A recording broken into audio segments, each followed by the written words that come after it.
Hey, this is Meredith's husband. I've got some SEO advice for you, but I'm going to keep it really simple so that you can understand it, so it makes sense, and most importantly, so you can actually use it.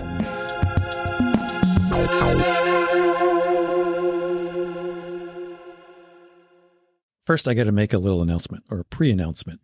Okay. You remember that? I don't know how many episodes, how many weeks ago I did a little poll, and I asked people, yes, I remember. Which of these courses would you be interested in? People be most interested in, right? So it turns out that there's more interest in the AI course than the other ones. How to use AI for your site, how to get into AI search results, et cetera. So that course is it's a mini course. It's not that big. It's like 5 or 6 sections. That's going to be ready next week.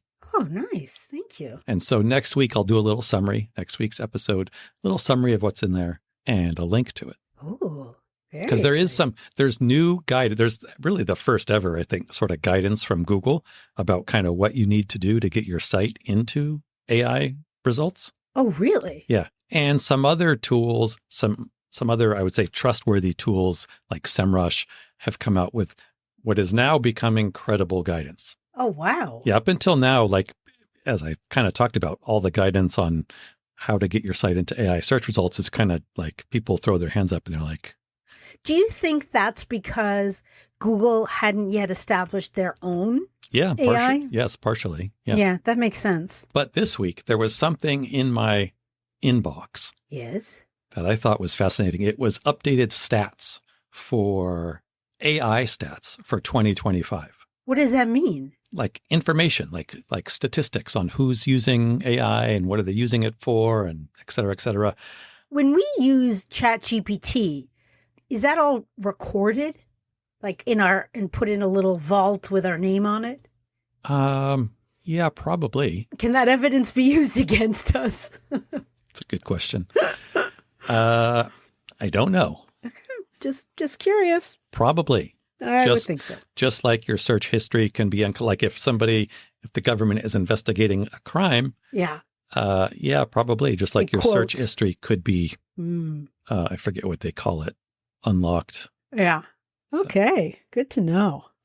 Because in this space, things are changing so fast. So fast. So stats that came out literally like 6 months ago, well, that's kind of old news and they're different now.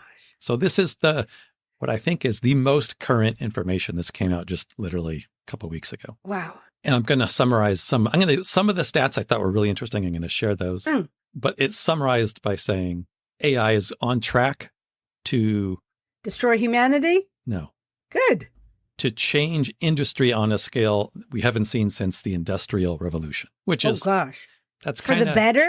That doesn't say for good or bad. It just for industry. So yes, industry is going to be doing things probably faster and cheaper, perhaps better. Hey. So that's not, to me, all that surprising. That's kind of a blanket statement. What I did think was interesting is it goes into talking about how many people are using AI worldwide.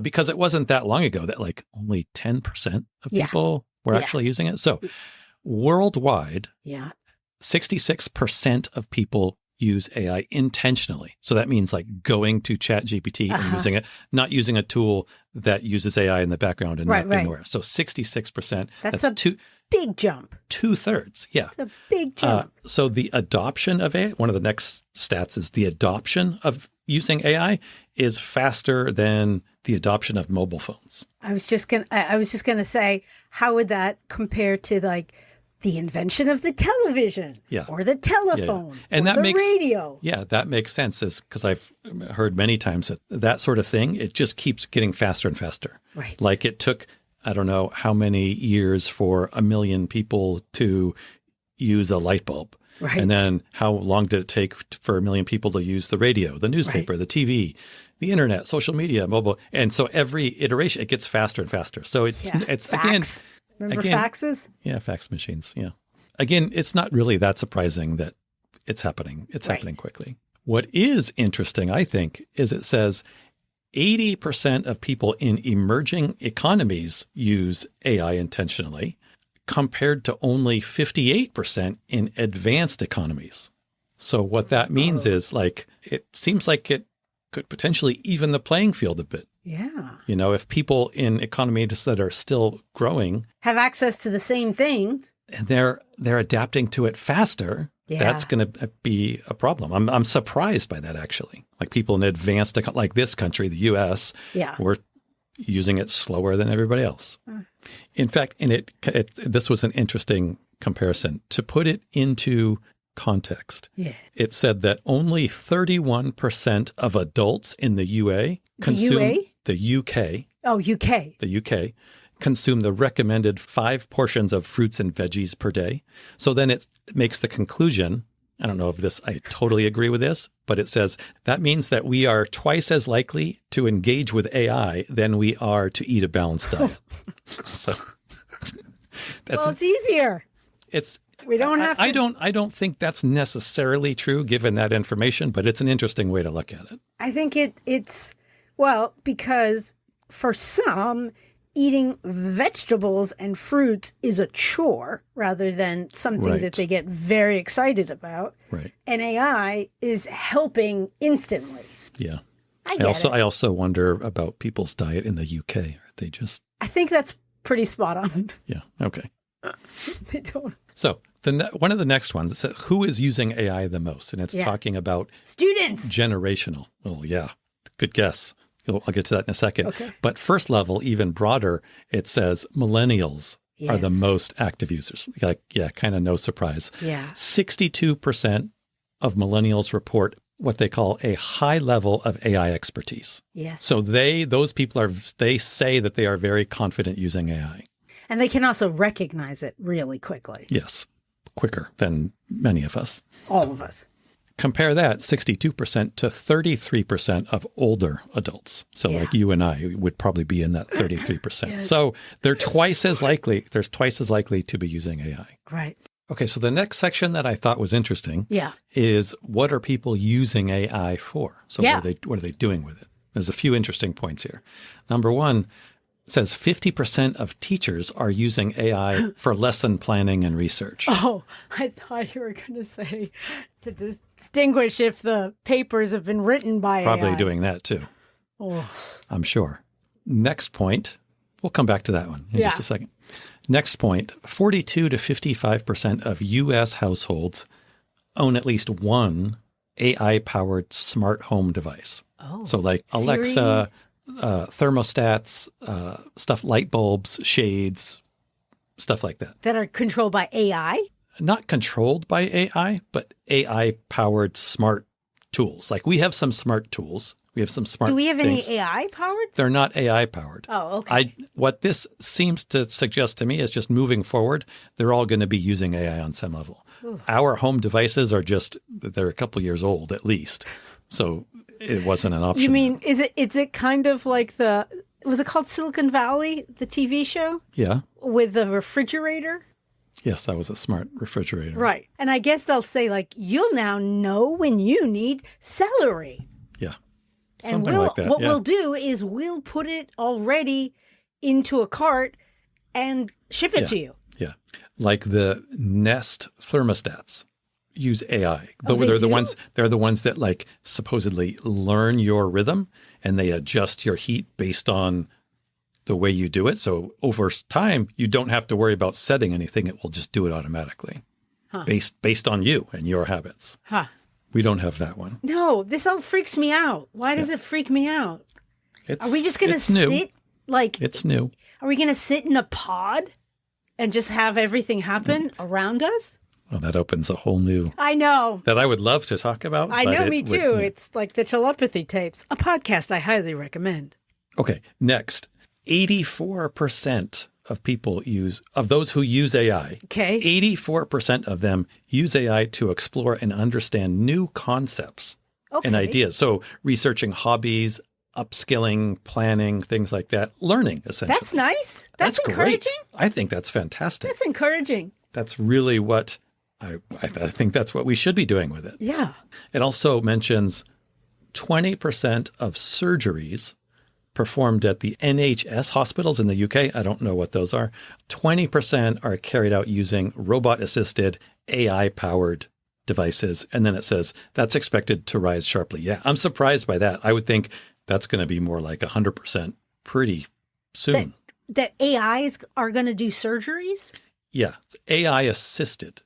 So there's probably going to be a surgeon, but he is going to be using some AI, or she is going to be using AI tools to help them do things.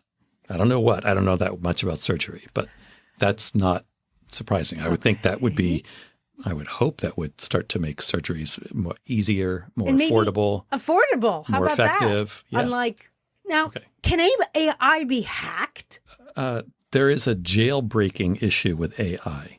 And it's not being hacked. So it means you take the Chat GPT bot, let's say, and use it for nefarious purposes. Okay. Yes, that is an issue. That's not hacking Chat GPT. That's what they call jailbreaking. Taking it. So these chat bots have rules. Yeah. Like Chat GPT and the other chat bots, they have rules built in so that you can't use it to hey, let's turn off the energy grid in China. Right. Like you can't do that.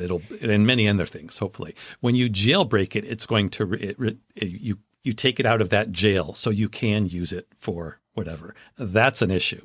Moving on. Next, it talks a little bit about how companies are using AI. Mm-hmm. I don't know. Does this seem as interesting to you? Well, it depends on what the answer is. So it said, no surprise, 100% of industries are embracing AI, including ones you wouldn't think of, like mining and agriculture. So basically every industry is trying to use AI. It goes on to say 92% of individual companies plan to increase their investments in AI in the next 3 years. Yeah. But then, this is kind of interesting to me, it says only 25% of companies are seeing an ROI from AI. What's that? Return on investment? Yeah. So basically all companies are planning to increase their spending, but only 25% of them are actually making money as a result of it. So that seems interesting. Yeah. And it says 74% of companies face what they call critical barriers to scaling their AI solutions. I don't even know what that means. Yeah. But it sounds to me like 3/4 of companies, there's some obstacle that they can't get around in scaling up their use of AI. So interesting. I don't know. That seems like that section has a big old question mark on it. Yeah. To me. Okay. Now, the section that you probably will not like. There is a section about AI risks and challenges. Okay. Does it talk about animals? It does not talk about animals, no. It says first that more than 70% of AI platforms are vulnerable to what I called the jailbreak attack. Aha, yes. Okay, so yes, that's the big concern.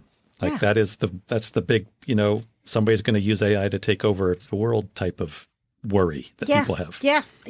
There are kind people. Yep. There is also the problem that AI uses a lot of power. It uses a lot of power. And currently. And it will get more and more. Really? And more. It's not like computers? No. Where we used to have. It's the opposite. Because the reason AI is possible is because we have never before had this much computing power as much as we have now. Like we could have 100 computers working on a problem for us somewhere in the cloud. That's what AI is doing. Right. It has hundreds or thousands or tens of thousands of computer chips of computers working on these and that's why AI is possible. The more people use AI, the more widespread it becomes, the more power we're going to need. Oh, great. That's why people are talking about nuclear as being nuclear energy production. Are you serious? Yes. Oh, gosh. That's a good thing. To be honest, nuclear power generation is much better for the environment. Okay. My dad's a chemical engineer. He designed power plants. Okay. It's a whole lot cleaner than coal generation. Great. Absolutely. Yes. Great. Yeah. Fantastic. It's way cleaner. That's a not bad thing. Yeah. But anyway, more power. Yeah. It's going to need more power. More power, more problems. It also says there is a 33% hallucination rate. So a hallucination in AI is like when it gives you, it's basically just making stuff up. Are you serious? Yes.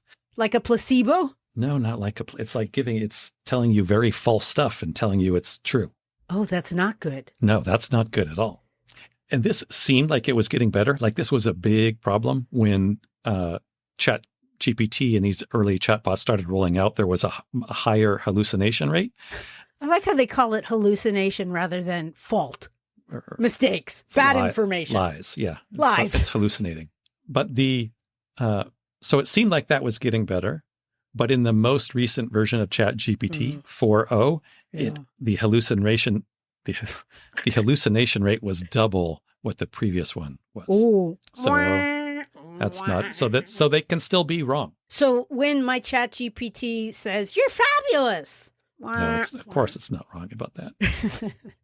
There was actually a BBC study that found 51% of AI-generated news summaries contained what they call significant issues, including 19% with completely inaccurate information. And that's in the news story. Oh, boy.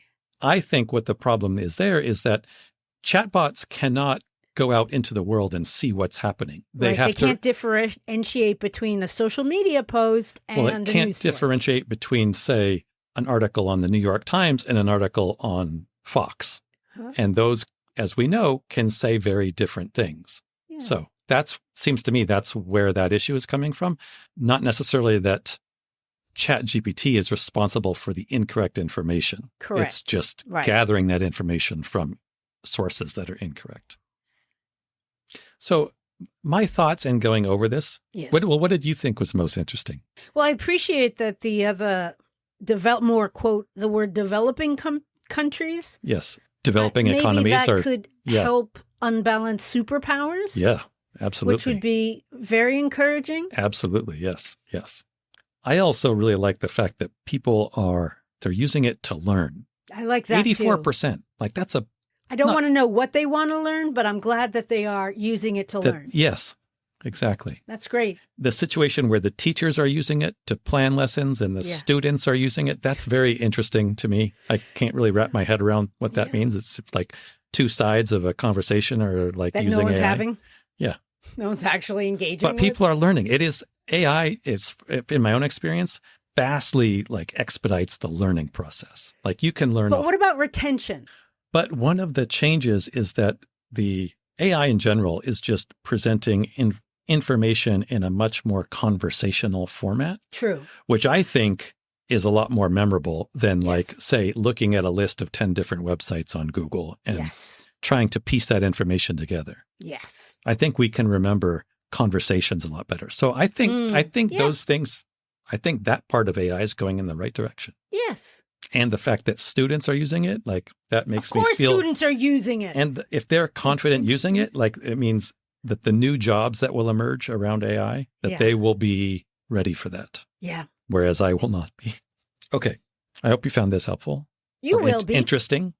Check back next week if you want to hear more about how you can get your website into AI results and use AI to do that.